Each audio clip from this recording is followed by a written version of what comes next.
अस्सलाम वालेकुम students, welcome to the study time. I am your tutor Kashif Hussain और आज हम फ़िज़िक्स 9th क्लास के अपने यूनिट नंबर 4 के टॉपिक 4.4 को स्टडी करेंगे।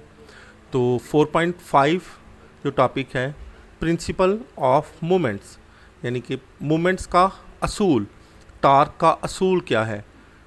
A force that turns a spanner in the clockwise direction is generally used to tighten a nut as shown in the figure 4.13।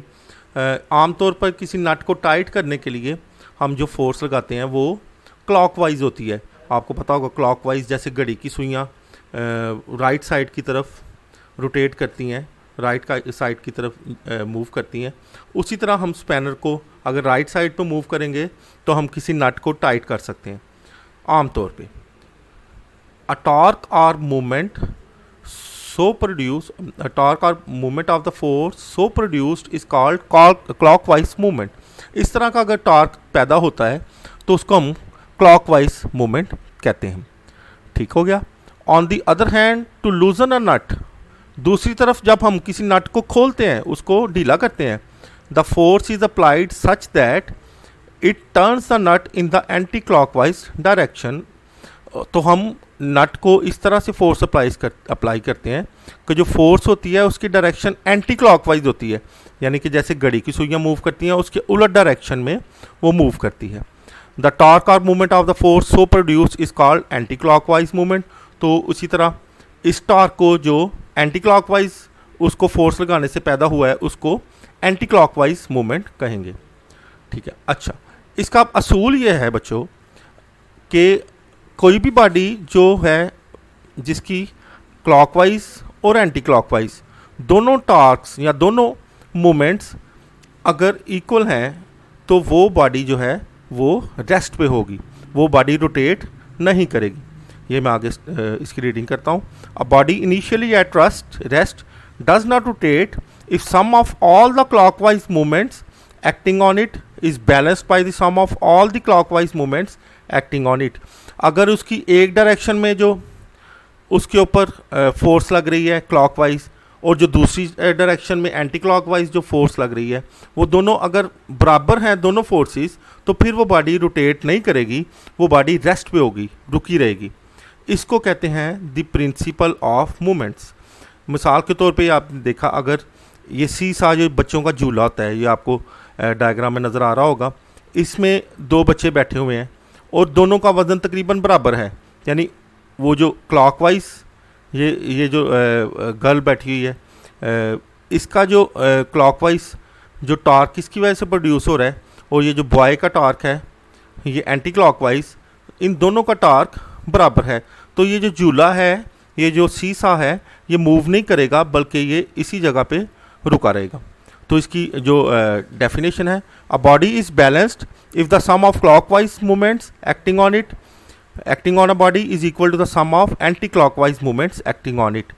अगर किसी बॉडी के ऊपर क्लॉकवाइज जो भी फोर्सेस लग रही हैं, जो भी टॉर्क प्रोड्यूस हो रहा है और जो एंटी क्लॉकवाइज जितना भी टॉर्क प्रोड्यूस हो रहा है, अगर वो बैलेंस्ड है, अगर वो इक्वल है, तो वो बॉडी रेस्ट पे होगी, वो बॉडी बैलेंस होगी।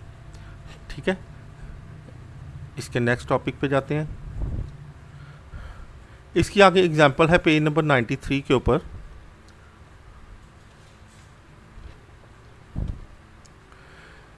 अ metre rod is supported at its middle point O.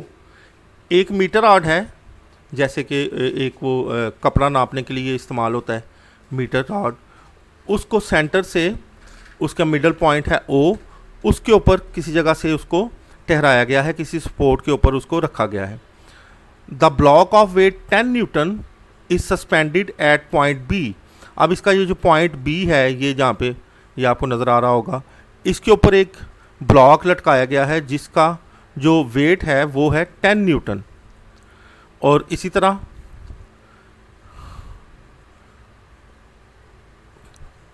The block of weight 10 newton is suspended at point B 40 centimetre from O, और इसका जो ओ से डिस्टेंस है वो है 40 centimetre. Find the weight of the block that balances its at point A. अच्छा, अब एक पॉइंट ए के ऊपर भी ब्लॉक लगा हुआ है जो कि इसको बैलेंस कर रहा है, तो आपने उस ब्लॉक का वेट फाइंड करना है। अच्छा, अब इस ब्लॉक का जो डिस्टेंस है वो है 25 सेंटीमीटर फ्रॉम ओ। जो बी का जो डिस्टेंस था वो था 40 सेंटीमीटर, और जो ए का डिस्टेंस है वो है 25 सेंटीमीटर। तो आपने ये देखा होगा जो बी वाला ब्लॉक है वो ज़्यादा फासले पे है, इसका मतलब है इसका मोमेंट आर्म लंबा है, तो इससे टार्क ज़्यादा प्रोड्यूस होगा। इसी तरह जो छोटे वाला जो ये ए वाला जो ब्लॉक है इसका डिस्टेंस छोटा है, इसका मोमेंट आर्म छोटा है, इस वजह से इसका जो है टॉर्क वो कम प्रोड्यूस होना चाहिए। लेकिन इसका आपने साइज़ देखा है, ये जो इसका वेट लगा हुआ है ये इसका बड़ा है, तो इसी वजह से इन दोनों ने बैलेंस कर लिया। हालांकि फासला मुख्तलिफ होने की वजह से अगर ये बराबर वेट हो तो फिर इनको बैलेंस नहीं होना चाहिए, इसको नीचे बड़े वेट की तरफ नीचे मूव करना चाहिए। लेकिन चूँकि वो उसका जो फासला है उससे बिल्कुल सेंटर के करीब है, इस वजह से। अच्छा, चले आगे चलते हैं, हम इसका टॉर्क फाइंड करते हैं। हम इसमें करेंगे क्या, हम इन दोनों वेट्स का टॉर्क फाइंड करेंगे। अच्छा, अब इनका चूँकि बॉडी बैलेंस में है तो इन दोनों टॉर्क का मतलब ये इक्वल होंगे। तो आइए देखते हैं, जो W1 है ए के ऊपर वो हमने फाइंड करना है। W2 हमें दिया हुआ है, ये इस ब्लॉक का वेट वो है 10 न्यूटन। अच्छा जी, अब हम देखेंगे W1 का टॉर्क कितना पैदा हो रहा है, मोमेंट आर्म ऑफ W1। तो उसका मोमेंट आर्म कितना है, उसका फासला कितना है, वो है 25 सेंटीमीटर। यानी O से A तक का जो फासला है W1 का वेट का OA जो फासला है दैट इज़ 25 सेंटीमीटर। इसको हम मीटर्स में कन्वर्ट करेंगे तो 0.25 मीटर ये हमारे पास आ जाएगा। अच्छा, इसी तरह ये जो दूसरा है W2, इसका जो फासला है O से वो है 40 सेंटीमीटर। तो इसको भी हम मीटर्स में कन्वर्ट करेंगे तो वो आ जाएगा 0.40 मीटर। अच्छा, अब इसमें जो हमने प्रिंसिपल ऑफ मूवमेंट्स पढ़ा था कि sum of clockwise movements is equal to sum of anti clockwise movements. तो अब हम दोनों तरफ का जो टॉर्क है वो फाइंड करते हैं। तो इसका मोमेंट ऑफ W2 जो इसका ये वाला बी के ऊपर जो वेट है इसका टॉर्क जो है वो क्या होगा, और वो जितना होगा वो इसके जो ए पॉइंट के ऊपर W1 है इसके टॉर्क के बराबर होगा। अच्छा जी, अच्छा, अब W2 के ऊपर जो टॉर्क प्रोड्यूस हो रहा है उसको अगर हम टॉर्क का फार्मूला लगाएं तो वो है, टॉर्क का फार्मूला जैसे आपको पता होगा कि फोर्स इनटू L। तो इधर फोर्स चूँकि वेट है तो वेट ही फोर्स कंसीडर होगी, और L इसकी ये मूवमेंट आर्म जो इसका डिस्टेंस है। तो W इंटू ओ ए, तो that is equal to OA जो है वो 0.25 मीटर दिया गया है। इसी तरह जो दूसरी साइड पे B के ऊपर है वेट, उसका जो टार्क होगा वो OB को हम मल्टीप्लाई करेंगे इस फोर्स के साथ, ये जो W2 है, W2 गिवन है हमारे पास 10 न्यूटन। 10 न्यूटन को हम 0.4 मीटर के साथ मल्टीप्लाई करेंगे, इस साइड से ये 0.25 जो है ये क्रॉस मल्टीप्लाई करके इसके नीचे आ जाएगा। तो आंसर हमारे पास 16 न्यूटन आ जाएगा। तो 16 न्यूटन हमारे पास W1 आया है जो कि इसके पॉइंट A के ऊपर जो वेट है।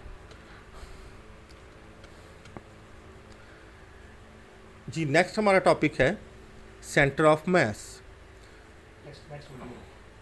वो इंशाल्लाह हम आपको नेक्स्ट वीडियो में आपकी खिदमत में पेश करेंगे। आपका बहुत शुक्रिया, थैंक यू।